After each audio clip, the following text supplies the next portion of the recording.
1C से start करना। चलो देखो ध्यान देना था नहीं,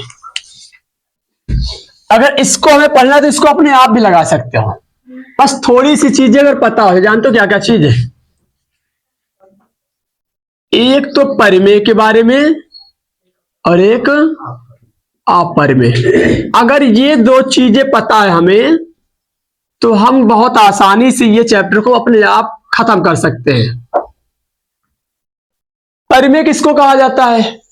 तो ध्यान देना जा रहा कि जो ऊपर नीचे हो, मतलब सीधे हम कहते हैं जो P अपान Q के रूप में होता है, इसी को कहा जाता है परिमेय। अब थोड़ा सा उसी को हम एक और लैंग्वेज से डिफाइन करते हैं, एक और तरीका से हम परिमेय का नाम देते हैं। जानते हो कौन सा तरीका नाम देते हैं? कि जो रूट से बाहर हो जाए, मतलब P बटे Q को परिमेय तो कहते ही हैं, लेकिन एक और शब्द को कहते हैं परिमेय। वो चीज क्या है कि अगर कहीं पर रूट से बाहर होती हुई दिखाई पड़े तो उसको भी क्या बोलते हैं? परिमेय ही कहा जाता है। मतलब ऊपर नीचे वाले को तो कहते ही परिमेय, लेकिन अगर कहीं पर रूट से संख्या बाहर आती हुई दिखाई पड़े तो उसको भी क्या बोलते हैं? परिमेय ही कहते हैं। तो हम सीधे लिख सकते हैं क्या चीज? आप पॉइंट करके P बटे Q को तो ध्यान रखबे करेंगे, लेकिन एक पॉइंट हम लिख दे, जो संख्या क्या हो रूट से क्या हो बाहर हो, उनको हम परिमेय का नाम दे सकते हैं। दूसरी चीज क्या? अपरिमेय किसको कहते हैं? जो रूट से बाहर ना निकले, उनको हम क्या बोलते हैं? अपरिमेय का हम नाम देते हैं। तो यहां चाहो तो लिख लो, चाहो तो याद रखो तो नहीं, कि जो रूट से बाहर ना निकले, जो रूट से बाहर ना निकले उसको हम कहते हैं अपरिमेय। इतनी समझा कि ना, कि जो रूट से बाहर संख्या निकलेगी उसको परिमेय, जो रूट से बाहर नहीं निकलेगा उसको क्या कहना है? अपरिमेय कहते हैं। लेकिन एक शब्द और याद रखना, ये नोट करके कहीं पर लिख लेना, या तो फिर वो नोट बात ये है कि अगर कहीं पर पाई दिख जाए तो पाई को कहा जाता है अपरिमेय। ये तुम्हें याद करना पड़ेगा। पाई को हम क्या बोलते हैं? पाई जो हमारा होता है इसको अपरिमेय कहा जाता है। पाई को क्या कहा जाता है? अपरिमेय कहा जाता है। और पाई का जो मान होता है, पाई का मान याद रखना, पाई का मान क्या होता है? 22/7। लेकिन पाई का जो मान होता है, पाई के मान को हम परिमेय कहते हैं। अब सवाल ये आता है कि पाई के मान को पाई के मान को परिमेय क्यों कहा जाता है? पाई को अपरिमेय, तो पाई के मान को क्यों परिमेय कह दिए हम? तो इनके लिए एक सिंपल सा रीजन है, बटे में है इसलिए इसको परिमेय कहा गया है। पाई का जो मान लिखते हैं उसका मान किसके रूप में दिखाई पड़ रहा है? ऊपर नीचे, इसलिए परिमेय कहते हैं। लेकिन अगर कहीं पर पाई दिख गया तो तुरंत आंख बंद करके हमें अपरिमेय पर टिक मारना, यानी पाई वाली चीज को हम अपरिमेय कहते हैं। ये ध्यान देना पड़ेगा। और एक बात और, अगर कहीं पर संख्या क्या हो खत्म ना होती दिखाई पड़े, क्या हो कहीं पर संख्या, तुम्हें ध्यान देना कि कहीं पर वो संख्या हो जो डॉटेड लाइन लगा हो, उसको भी अपरिमेय ही कहते हैं। मतलब हम कहीं कोनो नंबर लिख दिए और डॉटेड लाइन पीछे लगा हो, सीधे याद है ना, डॉटेड लाइन भी होगा तो उसको भी हम क्या बोलते हैं? अपरिमेय ही कहते हैं। मतलब जब कोई संख्या खत्म नहीं होती है तो उसको अपरिमेय मान लेते हैं, क्योंकि परिमेय में हम चेंज नहीं करते। 9 तो पढ़ाया जाता है कि अगर संख्या पता हो जाए कि 10 अंक के बाद खत्म हो रही, चाहे 20 अंक के बाद खत्म हो, तो उतने जीरो से हम क्या करते हैं? पूरा करवा लेते हैं। परिमेय में बदलने के लिए इसे बताया जाता है, जैसे मान लो कि 4.55 है, इसको हमें परिमेय में कन्वर्ट करना है। दशमलव वाली संख्या को क्या करना है हमें? दशमलव वाली संख्या को हमें परिमेय में बदलना है। तो इसके लिए हम क्या करते हैं? छोटे क्लासों में बताया जाता है कि जब कोई दशमलव में लिखा उसको अगर हमें परिमेय में चेंज करना तो उसको क्या कर दो? उतने ही जीरो से लेकर गुणा भाग करवा दो। तो कितने हमको पॉइंट लगा है और हमें बदलना है परिमेय में, तो उतने ही जीरो से हम क्या कर दें? 2 जीरो किसमें होता है? मतलब जितने हमको पॉइंट लगा रहेगा परिमेय अगर बदलना है तो उतने ही जीरो से गुणा भी करवा दो, और गुणा कराओगे तो तुम्हें भाग करना अनिवार्य होगा। जैसे गुणा करवाओगे तो ऊपर हो जाएगा 455, नीचे हो जाएगा 100। बाई चांस मान लिए कि 1.3302 इसको परिमेय में बदलना है, तो इसको परिमेय में बदलेंगे तो कैसे बदल सकते हैं हम? क्या अंक पॉइंट लगा है? 4 अंक पर लगा है, तो 4 जीरो से ऊपर नीचे गुणा भाग करना तो बहुत आसान होता है। दशमलव वाली संख्या को परिमेय में लेकर चलना। अगर जीरो से गुणा करते हो तो ये खासियत होता है कि वो उनके पॉइंट को क्या करता है? वो हटा देता, परिमेय में बदल देता है। लेकिन अगर क्या हो, अगर संख्या ना खत्म होती दिखाई पड़ता, जैसे मान लो हमने लिख दिया 4.55 ऐसे, अब कितना जीरो लेकर आए। हम सोच रहे हैं 3 ठो, सपोज कर लेते हैं कि 2 पॉइंट में क्या नंबर है, लेकिन तुमने कह दिया कि नहीं सर जी 3 नंबर है, तो तुम्हारा भी सही है हमारा भी सही है। अब यहां पर यह बात हो रही है कि हम संख्या खत्म ही नहीं हो रहा है, तो हम कितने जीरो से गुणा करवा करके परिमेय में लेकर के चले, तो इसलिए इसको क्या बोला जाता है, अपरिमेय नहीं बदल सकते हम परिमेय में, क्योंकि संख्या ही नहीं पता है, खत्म होती दिखाई नहीं पड़ रही है वो, और जहां पे खत्म जैसी चीज दिखाई पड़ेगी तो वो परिमेय हो जाता है। तो अब देखो क्वेश्चन को, इसको तने उतार लेना करके, इसको उतार लो जल्दी से। रोक दो।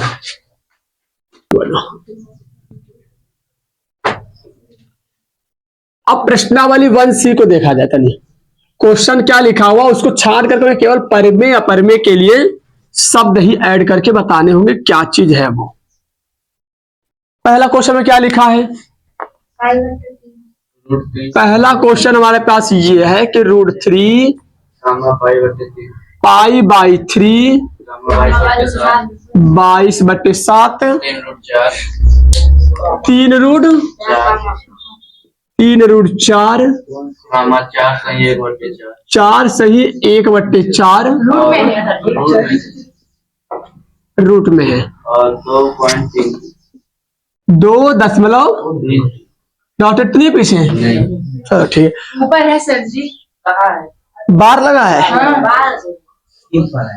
बार लगा है तो भी कोई दिक्कत नहीं है। बार वाले को भी हम पढ़ने में 9th में सिखाया गया, बहुत ज्यादा सिखाया जाता है कि जो बार वाली संख्या होती है उसको तो हम बदल सकते हैं, उसके लिए बताए थे हम 9th में, ध्यान देना था नहीं। अब इसको परिमेय अपरिमेय छाड़ना, तो √3 परिमेय का परिमेय है, तो ये रूट से बाहर नहीं निकल सकती, इसलिए उसको हम क्या बोलते हैं, अपरिमेय। π/3 ये परिमेय का परिमेय, अभी हम क्या बोले थे, कहीं पर भी पाई आ जाएगा परिमेय होता है, तो पाई दिख गया, पाई दिख गया, इसका मतलब ये भी हमारा क्या है, अपरिमेय ही कहलाएगा। 22/7 ये ऊपर नीचे, इसलिए इसको हम बोल सकते हैं परिमेय। 3√4 3√4 परिमेय है, 4 का निकलेगा नहीं, निकलेगा 4 का जब निकलेगा तो 2 बन के निकलेगा, और जब 2 बन के निकलेगा तो 3 से गुणा हो जाएगा, 6 हो जाएगा। मतलब यहाँ पर थोड़ा ध्यान दिया करो कि निकालने की कोशिश किया करो, जब ना निकले तब बोला करो। 3 का तो नहीं निकल सकता बिल्कुल, इसलिए परिमेय। ये पाई था इसलिए ये तो ऊपर नीचे परिमेय हो गया, ये निकल जाएगा। 4 का क्या निकलेगा, 2 निकलेगा, यानी कि ये फिर हमारा क्या है, थोड़ा कैलकुलेशन भी माइंड में किया करो, ये परिमेय बनेगा। और क्या है, उसको क्या लिख सकते हैं, 4 सही 1/4 को लिखना चाहे तो सही से हटा करके, तो 4 चौके 16, 16 1 17, 17/4 हम लिख सकते हैं। अब बताओ परिमेय का परिमेय है तो 17 तो निकलेगा नहीं रूट से बाहर, 4 निकल के क्या करेगा, जब एक ठो रही गया एक ठो निकल गया, यानी कि एक को रही गया अगर, तो वह परिमेय कहलाएगा, यानी कि ये भी हमारा क्या है, अपरिमेय ही है। 2.33 का 12 ये भी हमारा क्या होगा, इसको 9th में बहुत सिखाया जाता है परिमेय अपरिमेय से निकालने के लिए। ये परिमेय है, ये परिमेय होता है बार वाला, क्योंकि हम इसको रोक सकते हैं जाकर। तो ठीक है ना, बार वाली संख्या परिमेय सिद्ध हो जाती है, सिद्ध किया जाता है। क्वेश्चन नंबर सेकंड नंबर क्या लिखा है, ध्यान देना था, सब ऐसे ही करना है, परिमेय अपरिमेय छांटने इसमें। सेकंड नंबर में क्या लिखा हुआ है, क्वेश्चन नंबर 2 देखा जाए तो √4 फिर कॉमा 0 नहीं 0.4 लिखा है, तो दशमलव पहले चाहे तो 0 लगा सकते हो, कोई दिक्कत होता नहीं, दशमलव पहले अपन वजह से 0 दिखा सकते हो। फिर क्या है, (4,5) अब बताना होगा, बताइए 4 परिमेय का परिमेय, बात नहीं, 4 होता है ये परिमेय निकल जाएगा, निकलेगा, इसलिए हम इसको बोल सकते हैं परिमेय। ये क्या होगा 0.4 जी अपरिमेय होगा। ध्यान देना तनी, अगर 0.2 का हम वर्ग करते तो इसका जानते हो कितना आएगा? 0.04 आएगा। अतः जब एक दशमलव के बाद एक संख्या होता है, जब उसका वर्ग करते हैं तो दो संख्या होता है, तो इसलिए ये नहीं हो पा रहा है। अगर एक जीरो होता ये परिमेय हो जाता, लेकिन इसने क्या लिखा है, थोड़ा सा इस रूप में लिखा है कि उसका बन ही नहीं सकता, किसी का वर्ग ही नहीं होता है। जीरो लगा होता तो 0.2 का वर्ग होता, लेकिन ये 0.2 का वर्ग नहीं, किसी का वर्ग नहीं बनेगा, इसलिए इसको हम क्या बोलेंगे? निकल नहीं सकता है, ये अपरिमेय कहलाएगा। और क्या है? 4 तो हमें पता है, सब लोग पता है परिमेय है, और 5 भी क्या है? परिमेय है। 5 भी हमारा परिमेय बनेगा। उतारा जाए फटाक से इसको। ये क्वेश्चन नंबर 2 है।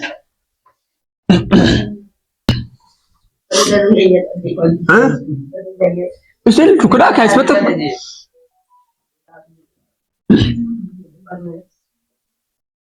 देखो फटाक से पहले पूरा लिख लेते, सारे क्वेश्चन तब परिमेय परिमेय केवल छांटना है, तो हम सभी संख्याओं को लिख लेते हैं। क्वेश्चन नंबर 3 में है √3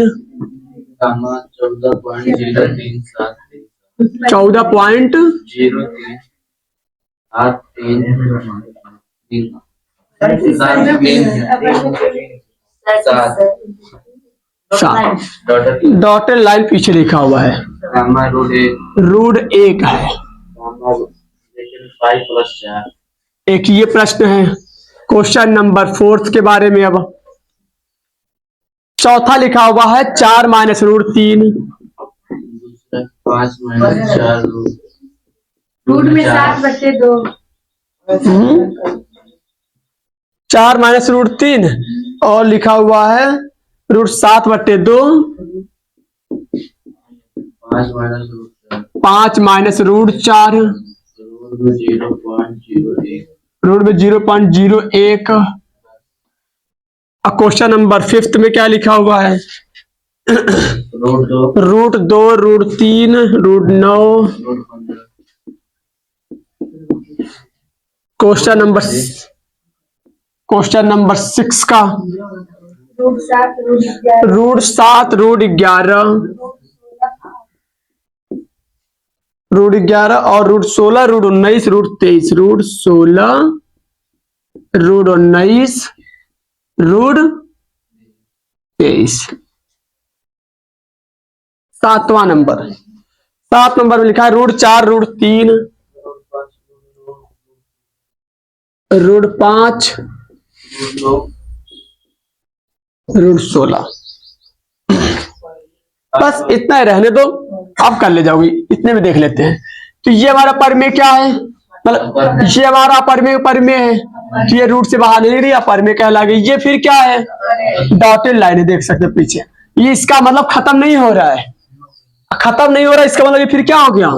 ये भी अपरिमेय हो गया। ये एक का चाहे जितना भारी नंबर लगा हो वो उसका निकल जाता है, चाहे जितना तगड़ा वाला रूट लगा हो एक हमेशा निकल जाता है, तो ये एक निकलेगा नहीं, परिमेय होगा। ये इसमें केवल इसको छोड़ दो तो सब अपरिमेय है। ये क्या चीज है? इसके ऐसे तो क्वेश्चन अभी लगा कर आए हैं। ये अपरिमेय है, ये क्या है? ये भी अपरिमेय। ये क्या है? 5 दशमलव था कि क्या था वो, कि 5 माइनस है, ये 5 - √4, ये परिमेय का परिमेय है, परिमेय हो जाएगा, क्योंकि 4 का क्या निकल जाएगा? 2 निकलेगा, 2 घट जाएगा, 3 बचेगा, यानी कि अगर हम कैलकुलेटर के हिसाब से परिमेय बन जाएगा। ये क्या चीज है? ये भी परिमेय हो जाएगा, 0.1 का हो जाएगा। ये परिमेय होगा, ये भी परिमेय होगा, ये अपरिमेय, ये अपरिमेय, ये भी अपरिमेय, ये भी अपरिमेय, ये क्या है? और ये भी अपरिमेय हो जाएगा। जो अपरिमेय कौन है? 15 का रास्ता जी। ये परिमेय का होगा, परिमेय है। 5 तो निकलता कब है? कोई भी संख्या, अभी देखो जरा रूट के ऊपर क्या लिखा है? कुछ नहीं होता तो 2 माना जाता है। जब रूट के ऊपर कुछ नहीं होता तो कितना मानते हैं हम? 2। तो 2 का नहीं, जो रूट के ऊपर होता है ना उतने का ही जोड़ा बनाते हैं। तो ऊपर 2 लिखा है, भले ना दिखाई पड़ा, लेकिन 2 मानना जाता है। तो अंदर देखो 2 का जोड़ा बनेगा। 15 जब हम टुकड़ा करेंगे तो 5 × 3 आएगा, तो क्या 5 का जोड़ा बना ना 3 का बना, इसीलिए निकल नहीं पाया। जब निकल नहीं पाया इसलिए अपरिमेय हो गया। 7 अपर में, ये भी अपर में, ये 16 पर में होगा, ये भी अपर में होगा, ये भी अपर में, ये क्या हो जाएगा, ये भी अपर में होगा, ये क्या चीज हो जाएगा, पर में, ये भी पर में हो जाएगा।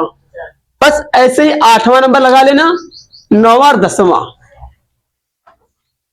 पर में अपर में बारे में छांटना है।